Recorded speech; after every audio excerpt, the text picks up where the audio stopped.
estamos de volta com a nossa sala de emprego e hoje vamos mostrar o que mudou nas dinâmicas de seleção de candidatos a uma vaga de emprego. Vamos então conversar com a Verusca Donato. Verusca, muito boa tarde para você. Uma novidade é o vídeo currículo, não é isso? Isso mesmo. Boa tarde, Evaristo. Boa tarde, Sandra.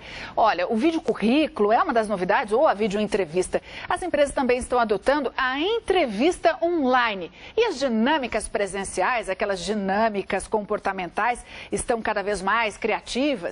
Durante essa semana durante a semana passada eu acompanhei várias seleções e eu mostro agora para vocês. Vamos ver.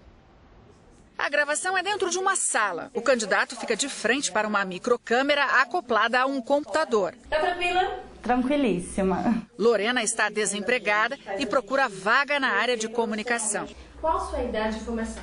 Eu tenho 25 anos, estou cursando Publicidade e Propaganda, Comunicação Social, né?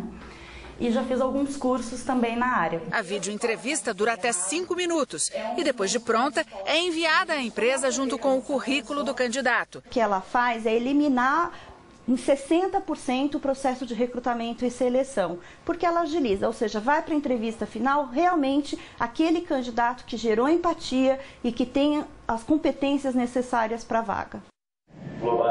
Na videoconferência, a entrevista com o candidato é feita pelo monitor, de TV ou pelo computador. A seleção acontece até com quem está em outros países. O candidato que usa esse tipo de ferramenta para procurar emprego, ele usa muito a imagem. Com o que ele deve se preocupar mais? Tá.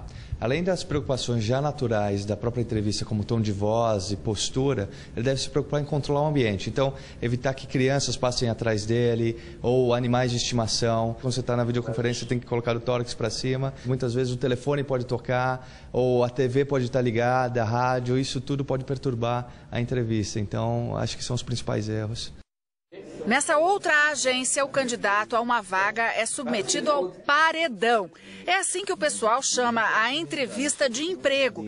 E o processo é o mesmo, para contratar uma copeira ou um executivo. Todo mundo meio que metralhando de perguntas. Então, ao invés de ele ser entrevistado por uma pessoa só, ele é entrevistado por 5, 6 pessoas. Às vezes um par também participa. Então, é muita gente participando, por isso que a gente denominou de paredão. Normalmente, eu vou em processos onde é um pouco mais fechado, algo um tanto mais engessado, aquela coisa mais tradicional. Na verdade, você vai, você responde a um questionário, faz uma redação, não tem muito espaço para essa interação. Eu acho que esse formato ele é legal, eu gosto. E hoje a gente conversa aqui na sala de emprego com a especialista em processos seletivos, a Renata Maglioca, porque essa necessidade de mudar o processo de seleção. Verusca, os processos seletivos, eles são uma tentativa de antecipar o que o candidato vai vivenciar no dia a dia profissional. Então, tanto para as empresas quanto para o candidato, o processo seletivo é para a gente tentar simular um dia a dia de trabalho dele. A gente separou aí duas agências que fazem dois processos diferentes. Uma agência, aliás, que faz dois processos diferentes na hora de selecionar. Vamos ver, parece que aí a gente vê os candidatos participando de um jogo de cartas. Por que isso? Isso, aí eles estão participando de um jogo de tabuleiro. Né? É uma tentativa de trazer como o candidato se diverte, tem prazer, enfim, para o processo seletivo, para ele se engajar diferente, para a gente ver trabalho em equipe, para a gente ver ele lidando com um recurso diferente, inovador, e também para ver a capacidade de tomada de decisão e estratégia dele. Agora vamos ver então o segundo processo seletivo, que é esse jogo de montar, né? Que muita criança brinca com isso.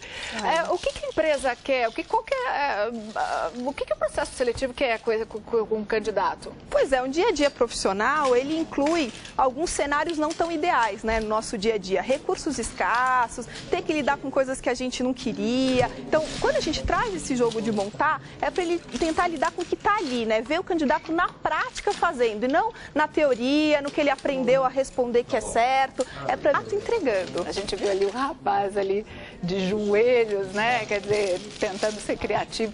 Mas a gente vai ver agora, vamos ver o que está acontecendo em Goiânia, num estágio para universitários. E quem conta para a gente é a nossa repórter por lá, a Renata Costa. Os candidatos estão muito nervosos. Renata, boa tarde. Boa tarde, Verusca. Olha, eles estão nervosos sim, porque o processo é bem rigoroso para ocupar vagas de estágio em um grande banco aqui de Goiânia. Eram 60 candidatos dos cursos de Economia, Ciências Contábeis e Administração de Empresas. Eles passaram primeiro por uma primeira etapa de provas objetivas aí. Ficou a metade. Nesse segundo momento, nessa segunda etapa, eles agora estão divididos em grupos para tentar resolver situações, problemas aí que possam ocorrer no banco que quer contratá-los. Agora, é bem apreensivo. Você que está no 6º período, né, Péricles, de Economia, você está apreensivo? Tô bastante apreensivo. Tem um diferencial seu em relação aos demais aqui? Bom, eu já fui teleoperador, né? Já vendi bastante na minha área. Acredito que isso é um diferencial meu. Pois é. Olha, Verusca, são 14 vagas com salário de R$ 1.500 e o banco tem interesse em efetivar todo mundo. Por isso esse processo rigoroso que inclui, inclusive, uma entrevista com o gestor do banco. Muito bem, Evaristo. Isso. Posso fazer uma pergunta para a nossa entrevistada? Renata, eu queria saber o seguinte, por que essas tecnologias que a gente acabou de mostrar, videoconferência, currículo, também pela internet, estão sendo utilizadas na sua maioria das vezes só com os jovens? Então, Evaristo, os processos seletivos de jovens, eles não avaliam experiência profissional, porque muitas vezes é a primeira experiência que o jovem vai ter. Então, esses processos seletivos, eles são para tentar antecipar o comportamento, os valores dos jovens. E, além disso, a gente quer trazer para o processo seletivo como o jovem se diverte no dia a dia, para que ele possa ficar motivado, engajar e participar com mais espontaneidade do que um processo seletivo formal, tradicional. Bom, na nossa página na internet a gente continua conversando com a Renata e você também vai ver na nossa página um teste de grafologia usada em processos seletivos. A gente se vê daqui a pouco. Boa tarde.